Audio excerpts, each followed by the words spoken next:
Ce podcast existe parce que j'ai quelque chose à dire. Pas pour remplir une case dans un algorithme, pas parce que tout le monde fait un podcast, parce qu'il y a une conversation que j'entends pas dans l'espace francophone. Et je pense être l'une des rares personnes placées pour tenir cette conversation. Alors je vais la tenir. Tu vas entendre des monologues, des méditations, de l'hypnose, des entretiens avec des gens qui ont choisi de vivre autrement. Il va y avoir des masterclass sur ce que la science, l'épigénétique, la neuroscience, la physique des champs nous dit sur notre capacité à transformer notre expérience humaine. Tout ça sous un seul nom, hors urgence. Et je vais t'expliquer pourquoi ce nom est juste. Pendant des années, depuis 3 ans et demi, mon travail, c'est de recevoir les gens dans les pires moments de leur vie. Je suis un répartiteur au 911, dispatch. Je suis aussi un genre de formateur en gestion de crise. Je suis la voix que les gens entendent dans leurs moments les plus difficiles dans leur vie. Que ce soit dans un accident d'auto, un arrêt cardiaque, violence, une noyade, une disparition, une fugue, une personne suicidaire. Tu reçois l'appel, tu gères l'appel, tu dispatches l'appel, puis tu passes à un autre appel. C'est pas mal ça la job. Ce que personne t'apprend par contre dans ton travail, dans ce travail-là, c'est que ton système nerveux, lui, il passe pas tout le temps à un autre appel. En tout cas, pas aussi facilement que toi. Ton système nerveux, lui, il accumule, il s'adapte, il crée un état de base, là, un baseline, un niveau de vigilance permanent. Parce que c'est ça que le travail exige. Un jour, tu vas réaliser que cet état de base, tu l'as emmené partout avec toi. Tu l'as emmené avec toi dans les relations, tu l'as emmené avec toi dans ton sommeil, dans ta façon de conduire, dans ta façon de manger, dans ta façon d'aimer. Tu vis en mode urgence, même quand il n'y en a pas. Et la chose insidieuse, c'est que cet état-là peut ressembler à de l'efficacité, ça peut ressembler à de la force, ça peut ressembler à de la productivité, à du contrôle, jusqu'à ce que tu comprennes que dans le fond, c'était rien de ça, c'était juste de la survie. Tu n'as pas vécu pleinement depuis longtemps et que tu réagis en permanence au lieu de choisir. Moi, j'ai mis du temps à voir ça, puis encore plus de temps à en sortir. Puis la sortie, là, elle s'est pas faite en claquant des doigts. On sort de l'urgence. Ça se fait par pleurs, ça se fait par couches, ça se fait par silence que au début, tu vas subir parce que tu n'arrives pas à parler, à exprimer. Puis à un moment donné, tu vas y arriver par le silence que tu as choisi. Le silence de la méditation. Le calme qui vient après les protocoles de chaud-froid dans le sauna. Puis les bains froids dans la thermothérapie là, qui réinitialise le système nerveux de façon mesurable. Par des audios d'hypnose et d'auto-hypnose qui m'ont permis d'accéder à des patterns qui ne répondaient pas à la volonté consciente. Il faut vraiment descendre dans les pleurs de l'inconscient. Comme il disait Carl Jung, tant qu'on n'aura pas rendu l'inconscient conscient, il va gérer ta vie puis tu vas appeler ça ta destinée. Puis on va y aller aussi avec des lectures en neurosciences qui m'ont donné un langage pour comprendre ce qui m'arrive. Pas de façon mystique, là, une façon mécanique, biologique, neurologique. À un certain moment donné, peut-être que comme moi je l'ai vécu, tu vas vivre un moment où est-ce que quelque chose va s'ouvrir. Quelque chose va se déposer. Pas une illumination, pas une transformation spectaculaire, juste un espace.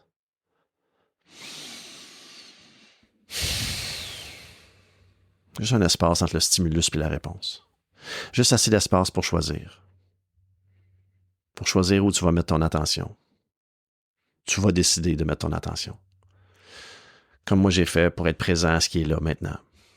Plutôt que perpétuellement en train de gérer ce qui pourrait arriver mais qui n'est pas là. C'est ça, hors urgence. C'est pas l'absence de défis, c'est la capacité à traverser les défis sans que ton système nerveux décide, lui, tout à ta place. C'est de reprendre agence dans ta vie. Si tu écoutes cet épisode, je vais faire une hypothèse. Tu n'es pas naïf. Tu as déjà fait un bon bout de chemin. Tu sais que quelque chose ne tourne pas rond dans notre société et dans la façon dont la majorité des gens vivent. On vit dans la vitesse, on vit dans la réactivité, dans la consommation d'attention. On n'arrête jamais. Et tu as déjà commencé à chercher autre chose. D'ailleurs, c'est comme ça que tu m'as trouvé. Puis tu n'es pas non plus prêt à abandonner tout le réel. Tu sais, on y croit à la science, on veut des outils qui fonctionnent, pas des promesses, pas des pelletage de nuages. Tu peux être intéressé par le quantique, par l'épigénétique, la théorie de la résonance. Puis en même temps, tu veux que ça soit rigoureux, pas flou. On est comme à cheval entre deux mondes. Et c'est exactement là que ce podcast y vit. Hors urgence va te donner 3 choses. Premièrement, de l'information. De l'information sur ce que la recherche dit vraiment sur la régulation du système nerveux, les théories polyvagales, la neuroplasticité, les états modifiés de conscience. Pas vulgarisés à l'excès, mais traduits avec respect pour ton intelligence. Deuxièmement, on va offrir des outils, des méditations guidées, des auto-hypnoses, des guidances en respiration, des protocoles que tu peux appliquer dans ta vie cette semaine, pas des concepts, des pratiques. Troisièmement, on va offrir des modèles, des conversations avec des gens qui ont choisi de vivre autrement, qui peuvent te montrer à quoi ça ressemble concrètement à vivre autrement, faire des différents choix. Pas des gourous, des humains qui ont fait et qui font encore le travail dans le quotidien. Voici à quoi tu peux t'attendre à chaque semaine. Les épisodes vont alterner entre 4 formats. Fait qu'à chaque mois, on va faire chacun des formats. Il va y avoir des monologues, comme cet épisode-ci. C'est moi, tout seul, qui va au fond dans un sujet. Neurosciences, philosophie, expérience personnelle, texte sacré. On va y aller direct. Les méditations, les hypnoses, les épisodes courts, 10 à 20 minutes. Tu vas pouvoir les utiliser comme pratique.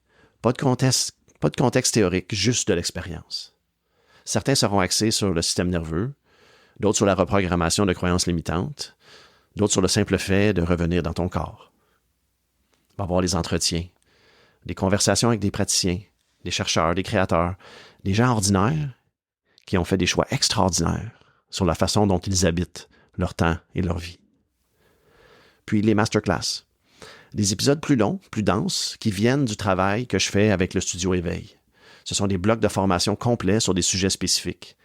Il va y avoir audio plus pour les monologues, méditation, hypnose, mais les entretiens et les masterclass, on va offrir ça en mode vidéo. Tout est gratuit, tout est accessible ici et maintenant.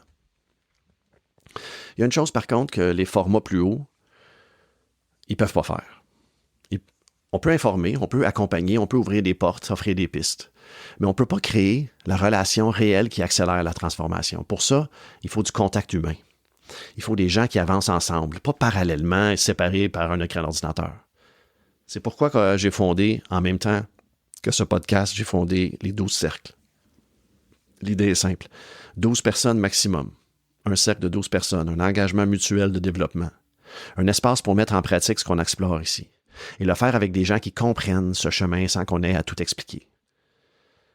Si tu veux en savoir plus, tu trouveras l'information dans les notes de description de cet épisode. La porte est ouverte, il n'y a pas de pression, il n'y a pas de pitch, juste une invitation à avancer avec d'autres plutôt que d'avancer seul. Les gens viennent de mon environnement, de ma communauté et de la communauté et les environnements de tous les invités qui vont apparaître au podcast. Voilà ce que c'est hors urgence. Une conversation honnête sur ce que ça coûte de vivre en mode urgence permanent et sur ce qui devient possible quand on en sort. Je ne sais pas à quoi ressemble ta salle de dispatch personnelle. Peut-être que c'est littéralement le travail que tu fais, comme moi. Peut-être que toi, c'est ta famille. Peut-être que c'est ton propre esprit qui génère des urgences, même dans le silence. Tu es peut-être un chef d'entreprise. Mais si quelque chose dans ce que j'ai dit résonne, si tu t'es reconnu à quelque part, alors tu es à la bonne place. Abonne-toi. Reviens la semaine prochaine. Et d'ici là, trouve un moment aujourd'hui pour juste rien gérer. Juste être. Just be, you know. Je m'appelle Joey Joyful. Je suis vraiment heureux que tu sois ici. Bienvenue à Hors Urgence.